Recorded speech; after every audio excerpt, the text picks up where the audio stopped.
മദ്യവും മയക്കുമരുന്നും സമൂഹത്തിൽ നിന്ന് ഇല്ലാതാവണം എന്ന് ചിന്തയുള്ള ഒരു സർക്കാരും ഇപ്പോഴും കാണിക്കുന്നത് പോലെ കാണിക്കില്ല. ടൂറിസ്റ്റുകൾക്ക് വേണ്ടി എന്നുള്ള ഒരു കാരണം പറഞ്ഞ് 1-ാം തീയതി കുറേ ബാറുകൾക്കും കുറേ ഹോട്ടലുകൾക്കും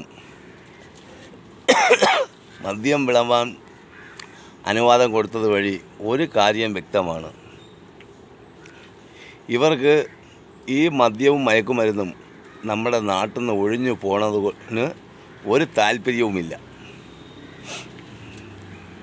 വലിയ മുതലാളിമാർ പറയും, ഞങ്ങൾക്ക് 1-ാം തീയതി കച്ചവടമില്ല, ടൂറിസ്റ്റുകൾ വരുന്നില്ല. ടൂറിസ്റ്റുകൾ ഇവിടെ വെള്ളം അടിക്കാനാണ് വരുന്നത്, മദ്യപിക്കാനാണോ ടൂറിസ്റ്റുകൾ ഈ കേരളത്തിൽ വരുന്നത്? ഇപ്പം ഇവിടെ നിന്ന് സൗദിയിൽ പോയി കഴിഞ്ഞാൽ സൗദിയുടെ നിയമം നമ്മൾ പാലിക്കണം. ഇവിടെ ടൂറിസ്റ്റുകൾ പോകണില്ലേ?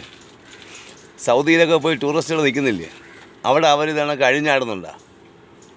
അല്ലെങ്കിൽ അഴിഞ്ഞാടാൻ അവിടുത്തെ ഗവൺമെൻറ് അനുവദിക്കുമോ? നമുക്ക് ചില നിയമങ്ങളുണ്ട്. ആ 1-ാം തീയതി എന്ന് പറയുന്ന ആ സമയത്ത് അത് ആ ഒരു ഇത് 1-ാം തീയതി ബാർ അടച്ചതിൻ്റെ ഒറ്റ ഉദ്ദേശം കറക്റ്റ് 1-ാം തീയതി ശമ്പളം കിട്ടുന്ന സർക്കാർ ഉദ്യോഗസ്ഥരുണ്ടായിരുന്നു. അതിൽ ഏകദേശം 40% കള്ളു കുടിയന്മാരായിരുന്നു. ഇവർ ഏതെങ്കിലും ബാറിൽ പോയിരുന്ന് കള്ളു കുടിക്കും. കള്ളു കുടിച്ചിട്ട് അവിടെ കിടന്നങ്ങ് ഉറങ്ങും. ആണുങ്ങൾ വന്ന് പൈസ അടിച്ചിട്ട് പോകും. അങ്ങനെ വീടുകളിലൊന്നും അവർ ഒരു 50,000 രൂപ 40,000 രൂപ കിട്ടുന്ന ഒരു 10,000 പോലും വീട്ടിലെത്താത്ത അവസ്ഥയായി. അങ്ങനെയാണ് ആൻ്റണി ഗവൺമെൻറ് ആ 1-ാം തീയതി ഡ്രൈ ഡേ ആക്കിയത്. പക്ഷേ അതിനെല്ലാം കാറ്റ് പറത്തിക്കൊണ്ട് മുതലാളിമാരെ വാക്കും കേട്ട് ഈ സർക്കാർ ഇപ്പോൾ ഇത് ചെയ്തത് കൊണ്ട് ജനത്തിന് ഒരു നേട്ടവുമില്ല, ദോഷമല്ലാതെ. അവിടെ ബിവറേജ് തുറന്നു വെച്ചിട്ടുണ്ട്, എല്ലാം ഉണ്ട്. ഇപ്പോൾ 1-ാം തീയതി ആ ഒരു ദിവസം അതുപോലും ഇല്ലാതാക്കാൻ ശ്രമിക്കുന്ന സർക്കാരിന് എന്ത് ആത്മാർത്ഥതയാണുള്ളത്? ഈ മയക്കുമരുന്നും മറ്റും നിർത്തുമെന്ന് വീമ്പടിക്കുന്ന ഇവരെ കൊണ്ട് ഒന്നും ചെയ്യൂല. ആരെങ്കിലും ഒന്ന് എവിടെയെങ്കിലും ഒന്ന് പറഞ്ഞു കഴിഞ്ഞാൽ കുറച്ച് പേരെ പിടിക്കും, അത് ഒരു പ്രഹസനം കാണിച്ച് അങ്ങ് വിടും. സമൂഹത്തിനകത്തുനിന്ന് മദ്യവും മയക്കുമരുന്നും, മദ്യം കുടിക്കുന്നവർ കുടിക്കട്ടെ, ഈ 1-ാം തീയതി പോലും ഇങ്ങനെ ചെയ്തത് മഹാ കഷ്ടമായി പോയി. നമ്മുടെ കേരളത്തിനെ മദ്യത്തിലും മയക്കുമരുന്നിലും മുക്കി കൊല്ലാൻ തന്നെയാണ് സർക്കാരിൻ്റെ തീരുമാനം. അത് മുതലാളിമാർക്ക് കാശുണ്ടാക്കാനും.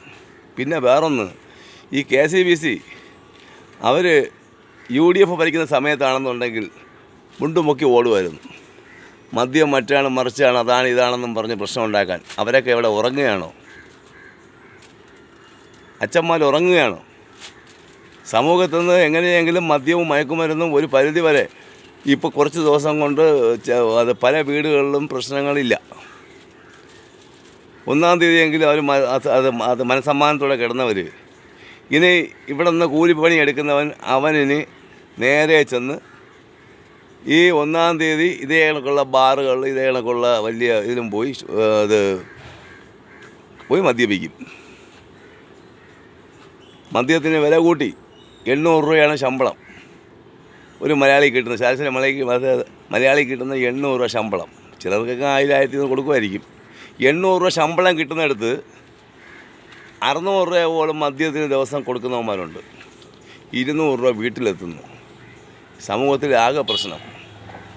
അമ്മയ്ക്ക് മകൻ്റെ ശല്യം കൊണ്ട് വീട്ടിലുറങ്ങാൻ പറ്റുന്നില്ല, ഭാര്യയ്ക്ക് ഭർത്താവിൻ്റെ ഇതുകൊണ്ട് കേൾക്കുന്നില്ല, സഹോദരന് അങ്ങനെ എല്ലാ സമൂഹത്തിലും പ്രശ്നമായിരിക്കും. ഇത്രയും പ്രശ്നമുള്ള സമയത്ത് ഇപ്പോൾ ഈ ചെയ്തത് മഹാപന്ന പരിപാടിയാണ്. പിന്നെ UDF ഭരിക്കുന്ന സമയത്ത് മുണ്ടും പൊക്കി നടന്ന KCBC ഇവിടെ പോയി. അവർ മുതലാളിമാർക്ക് വഴങ്ങിയായിരിക്കും. മുതലാളിമാർക്ക് വഴങ്ങി, പിന്നെ അല്ല എന്തു പറയാൻ? അപ്പോൾ ഒരു കാരണവശാലും ഇവിടെ മദ്യവും മയക്കുമരുന്നും ഇല്ലാതാവരുത് എന്ന് വിചാരിക്കുന്ന തൽപര കക്ഷികൾ കേരളത്തിനകത്തുണ്ട്. വൻ റാക്കറ്റാണവർ. ഇവരുടെ വാക്കും കേട്ട് ഇത് ചെയ്തത് കഷ്ടമായിപ്പോയി, മഹാകഷ്ടം. എന്തു പറയാൻ? വിനാശകാലേ വിപരീത ബുദ്ധി, അല്ലാതെ എന്തൊരു പറയാൻ ആശാനേ.